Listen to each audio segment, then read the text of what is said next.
മാളു, ചടങ്ങിന് വാങ്ങിയ സാരിയാ, എങ്ങനെയുണ്ട്? മാളു,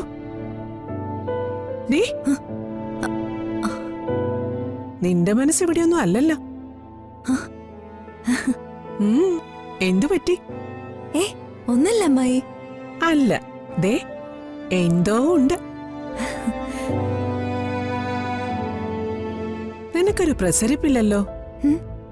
എന്താ മോളെ? എന്താണെങ്കിലേ അമ്മായിയോട് പറ.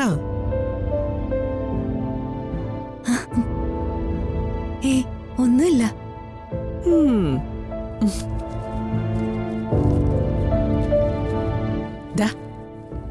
ഇത് രവിക്കും സൂതയ്ക്കുള്ള ഡ്രസ്സാ, കല്യാണത്തിനും ചടങ്ങിനും ഇടാനുള്ളത്.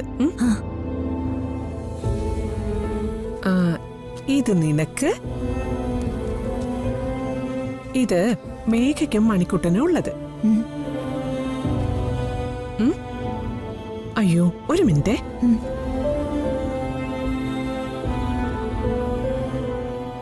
മാളു, ഇങ്ങി വാ.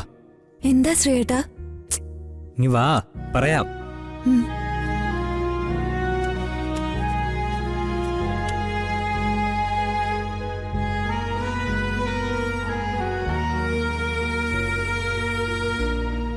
എന്താ ശ്രീയേട്ടാ?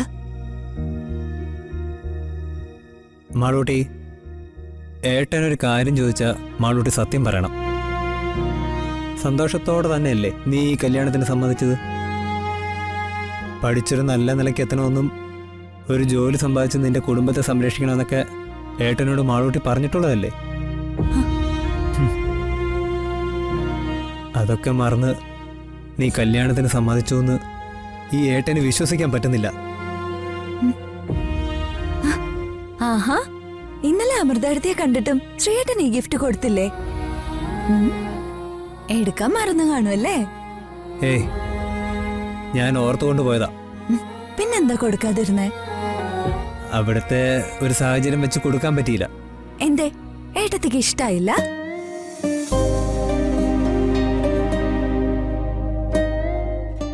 മാളു, നീ വിഷയം മാറ്റാൻ നോക്കണ്ട കേട്ടോ. നീ ആഗ്രഹിച്ച കാര്യങ്ങളൊക്കെ ഇപ്പം നിന്റെ ജീവിതത്തിൽ സംഭവിച്ചുകൊണ്ടിരിക്കുക. സിറ്റിയിലെ കോളേജിൽ നിന്ന് നിനക്ക് അഡ്മിഷൻ കിട്ടി. നിനക്ക് അവിടെ ഹോസ്റ്റലിൽ നിന്ന് പഠിക്കാം. എടി, പഠനം കഴിയുമ്പോൾ നീ ആഗ്രഹിച്ച പോലെ നല്ലൊരു ജോലി കിട്ടത്തില്ലേ? ചെറിയച്ഛൻ്റെ കടങ്ങൾ വീട്ടാനും കുടുംബത്തെ രക്ഷിക്കാനൊക്കെ പറ്റുന്ന നല്ലൊരു ജോലി. ഇതൊക്കെ വേണ്ടെന്ന് വെച്ച് നീ കല്യാണം കഴിക്കാൻ പോവുകയാണോ മോളെ?